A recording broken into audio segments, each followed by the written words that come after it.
Hey, Phil, are you there? I hate to tell you this, but I might not be able to make it home tonight. Excuse me, you going to be late again? Or are you saying you're not coming home at all? You're staying overnight somewhere? Yeah, well, it's not decided yet, but the possibility of not coming home at all is pretty certain. Really? Did your company put out some policy for this winter? It's supposed to get bad today, so unless you're on the night shift, all employees are supposed to leave early because there might be transportation delays or something. Wasn't that what they announced last week? Yeah, that's what they said, all right, and I was all ready to leave when we got a call from one of our major clients. Apparently they encountered some serious system trouble on their main operating system. The weather is getting bad, but I can't just leave this and go home. We're talking about a major client. We really have to handle it tonight. Yeah, I suppose it comes with the job, huh? Being a system engineer can get pretty hectic. They're always turning to you when there's even a tiny glitch. Anyway, this isn't the first time. Remember the one last year? How can I forget that? That was during the big hurricane, wasn't it? That was pretty bad. But this time at least I don't have to go on site. I can do this all remote, but the only problem is I have no idea when this can be solved. We tried several solutions, but it rejected them all. Really not sure what the problem is. Worst case scenario, it may take all night. If, by chance, we find a solution, I can get home, but if not, I may have to stay all night. I'm really sorry about this, Phil. I hope you understand. No problem. Just don't overdo it or anything. Rest when you can. Thanks. Oh yeah. I hate to ask, but could you dump a cup of detergent in the washing machine and switch it on? It's ready to go. Huh? You want me to do the laundry? You know the dryer's on the blink. Can't hang it out to dry in this weather. Why bother? Yeah, but just having it washed and ready to dry will save me a lot of time later. I've got to do it any chance I get, or it will just pile up before you know it. Right. Okay, no problem. Oh, and could you throw in the kitchen towels and the apron in there too? I forgot to throw those in this morning. Do we even have an apron? I can't remember using it. Yeah, I bought it because I'm always on the run, as you know. Didn't want to dirty up my suit in the morning. It saved me the other morning, actually. Splashed egg all over it. I left it on the kitchen table. Forgot to drop it in the washing machine this morning. It's bright blue. I can't miss it. Oh, okay. I'll check and see later on. You're doing remote work all day today, right? No change in schedule? You don't have to meet a client later or anything, right? Yep, that's right. As a matter of fact, I was in the middle of something just now. Oh, I'm sorry. I didn't realize. I thought you were on your lunch break. I'm sorry if I interrupted. Don't worry about it. After I finish this up, I'm done for the day, so no problem. Oh, okay, great. So you got the evening free then? All right then. I better be getting back to work. Gotta figure this thing out.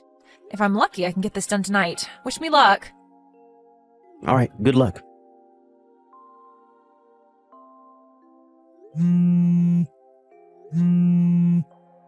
Hey, Phil, are you there? Please reply if you're seeing this. I thought you were home. You said you weren't going anywhere. It's a snowstorm out here. Where the hell did you run off to, for God's sake? Did you look outside? Have you taken a look in front of the house? Can't you see the snow piled up on the front walkway? Apparently snow slid off the roof.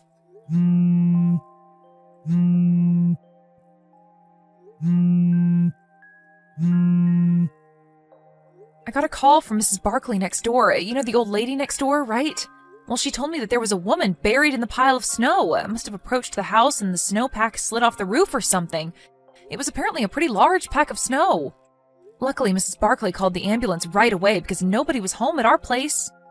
It took a while for the ambulance to get there, but she said she seemed okay as far as she could tell. As for me, I'm still at the office. We solved that system error problem, but all transportation has been delayed. I have no way to get home because of this snow. I have no idea where you are, so I'm just relaying all this information. Just so you're aware, I can't believe you're not home, Phil. Where'd you go, for crying out loud? Contact me as soon as you see this message. I just hope you're not in trouble or anything. To be honest, I'm worried sick. Phil, are you there? Where the hell are you? I can't seem to get a reply from you. Are you even seeing this? I'm not even sure if you got back home or not. I don't see an icon on screen indicating you're seeing this. Do you even have the thing turned on? Or is your battery just dead and you can't charge it? What's going on, Phil? You're scaring me. I need a reply ASAP. We need to talk about what to do about that woman who was injured in front of our house. She's at the hospital over in Richmond. We can't just ignore her. She was injured on our property. We could get sued, so contact me right away after you see this. You do realize that you're in a real precarious situation here. I hope you're aware of that, Phil. What the hell is this, Melanie? What's with this message? Sending me crap like this? Is this some kind of gag you're pulling? What's up with this? Making up some far-fetched mumbo-jumbo about you being taken away by an ambulance? What's with this play act and exaggeration? This is not even funny at all, Melanie. And even involving Mrs. Barkley? She's just a little old lady, for God's sake. How could you get her involved in your little prank? It's like you're showcasing your frustration to everybody in this neighborhood. Aren't you in the least bit embarrassed by this dumb little charade? And where were you taken? You said Richmond. Are you talking about the big one on 5th Street? I don't really care, to be honest. I don't plan on visiting you there anyways. I mean, seriously, why would I after what you pulled? Huh? Pardon me? What are you saying? I'm still at the company. I really can't get out of this right now. I'm not sure I can get home right now. Hold on a second. Pardon me? And what the hell are you blabbering about? Phil, I'm really busy right now. I thought I explained it all to you. But you just messaged me about you getting buried in front of our house and that you were taken to the hospital. What was that all about then? Phil, are you even reading that message properly? Did you just glance at it? Sure sounds like it. Huh? Wait a second. You're telling me I read it all wrong? I'm pretty sure...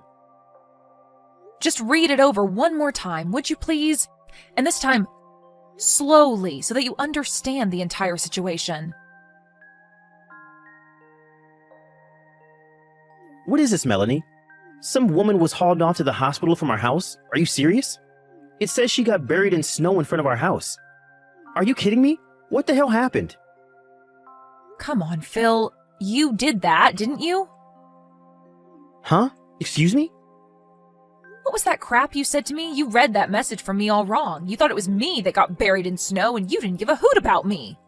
You weren't even going to visit me at the hospital. Are you serious, Phil? Your outburst is all on record, so there's no use refuting any of it. You meant what you said. There is no denying the fact. Yeah, well, I just misinterpreted the message is all. I didn't mean it. I was upset. What can I say? Oh, really? Sure seemed like you meant it. Like I said, the line messages are left on record. There is no disavowing it now. I could even print it out if I wanted to. You want me to do that? Oh, yeah, and I just got a call from the hospital. They were finally able to identify that woman that was taken there. What? They said her name was Deborah Sinclair. Ring any bells? I wonder why she was at our home. Delivering something, perhaps? Or maybe visiting someone? Hold on a second. Did you just say Deborah Sinclair? I mean, just wanted to confirm, you know.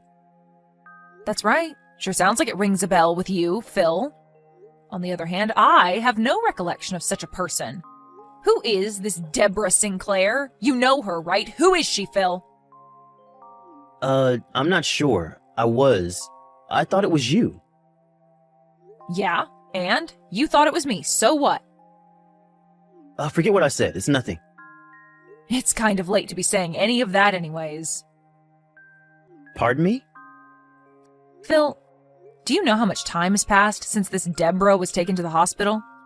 It was a pretty frantic situation that unfolded over there. All the neighbors were out, the ambulance blaring down the street. A couple of cop cars even showed up.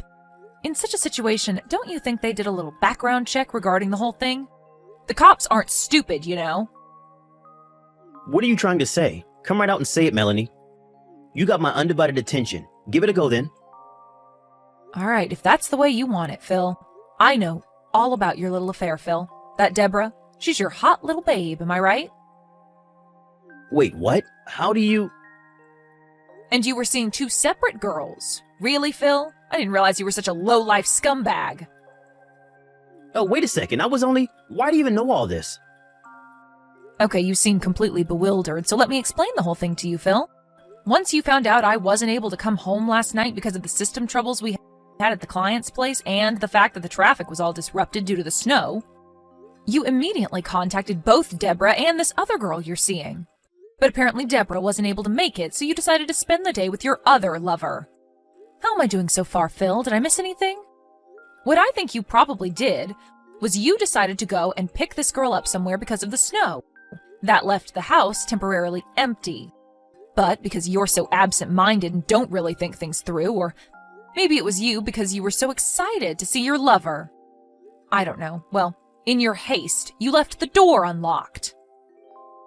Huh? I'm pretty sure Then unexpectedly, Deborah decided to show up at the house. Was she there to surprise you? Or maybe she thought it over and decided she wanted to see her lover boy? Not sure. I guess when she arrived to find the front door open, she figured you were working inside and went in without calling out to you or bothering to knock. After all, you did tell her I wasn't coming home that night because of the snow. She went straight to the kitchen and put on my blue apron, the one I asked you to throw in the washing machine. Then she started cooking dinner for you, as if she were your wife. Wait, let me explain, Melanie. Then you came waltzing in with your other lover like nothing happened. You took one look in the kitchen and saw a woman standing there with a bright blue apron. You immediately thought it was me and thought your little love affair was exposed. In your panic-stricken way, you grabbed the woman, who you thought was me, from the kitchen and pushed her out the back kitchen door and onto the snow. You didn't even bother to check if the woman was me.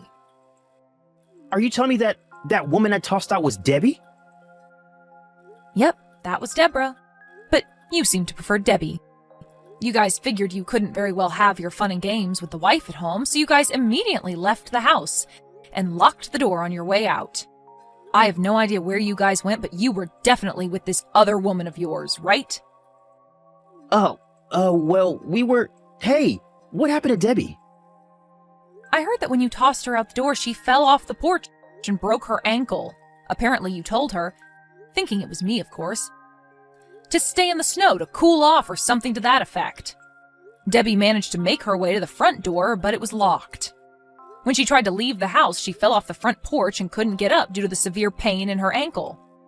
It was really starting to snow about that time, and she gradually got covered in snow, and to make things worse, the snow piled on the roof slid off and buried her even further. She tried calling out, but snow really insulates sound. Did you know that? As you probably know, when it snows like that, there are hardly any people walking around in that kind of weather. It was just by chance that Mrs. Barkley was able to find her. It seems her dog ran off and she was out looking for him and found him snuffing around in the pile of snow in our front yard. I don't want to think about what would have happened to her if she hadn't found her. Immediately, she called the ambulance and was taken away to the hospital. A neighbor also called the police because nobody recognized the girl as anybody from the neighborhood. Oh, and how is she? I mean, is Debbie okay? I was told it wasn't anything serious, just a broken ankle. She's recovering just fine, apparently. Which hospital is she at? Where'd they take her? Why do you want to know? Are you intending to go visit her? Visit your lover? Huh? Well, I was just... To be honest, I'm not at all concerned about your lover. I don't even know her. But to give out information about where she is hospitalized to the very person responsible for putting her in the hospital to begin with, that makes zero sense. So I'm sorry, Phil, I have no intention of telling you anything. Rather than worrying about your sweetheart, maybe you should start worrying about yourself. Me? Why should I worry? As I mentioned earlier, a neighbor contacted the police, and the whole thing kind of got a little more complicated. What do you mean? How complicated? Did you really think the police would just let this go? Don't you think they would have investigated this? A woman was injured, you know? But the police... Why involve the police? They cleared me of any wrongdoing, but I don't know what the situation is right now. I think they're still continuing the investigation. Wait a second, what are you saying? That I may be in trouble? What's going to happen to me? What do they want from me? Don't ask me. How could you say that, Melanie? I'm your husband. How could you be so cold and unconcerned? This could be serious, you know? You're being way too unsympathetic, Melanie. Where's your compassion? Am I hearing you right, Phil? You're asking me to give you compassion? Seriously? The guy who has 2 lovers? The guy who's been cheating on me for God knows how long? Yeah, well, it doesn't change the fact that you're my wife and you have a responsibility, a duty to your husband. Sorry, Phil, that's not going to cut it. Just so you're aware, I'm already talking to my lawyer about a divorce, so... Huh? Wait, a divorce? You want to get divorced? And why talk to a lawyer? You're really blowing this thing way out of proportion, Melanie. You don't seem to get the point, Phil. Like I said, you're the one with 2 lovers. You're the one that's been 2-timing me. I don't want to hear any crap from a jerk who's been screwing around behind my back. You got that, buddy? Yeah, well, it was just a fling. You're my main, my true love, Melanie. You know, I was just stressed out with work and all. Pardon me, I'm your main, huh? Well, that makes me feel so special, thanks.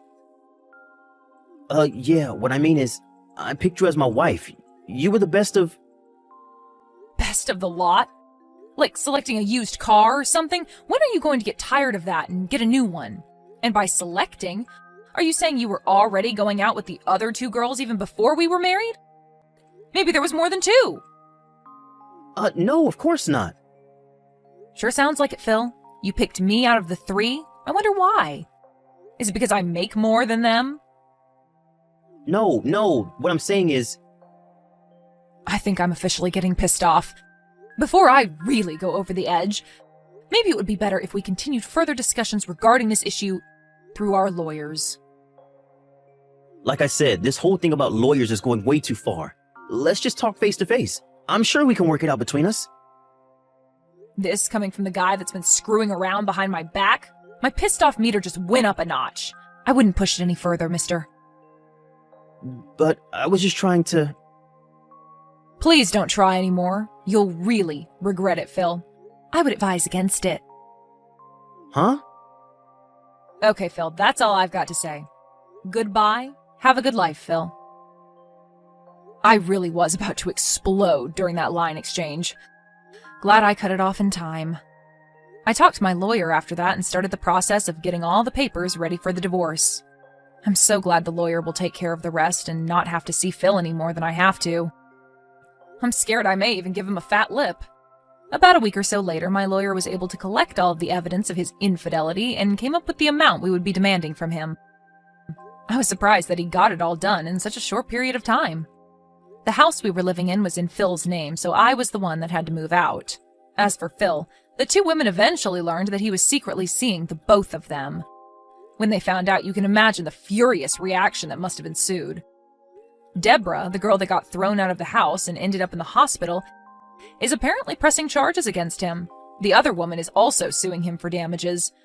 Apparently, he promised her he would get divorced and marry her. Phil kept calling me and sending long, desperate messages online, so I finally changed my phone number and line address. I really can't thank my lawyer enough for moving quickly with all this before it got completely out of control.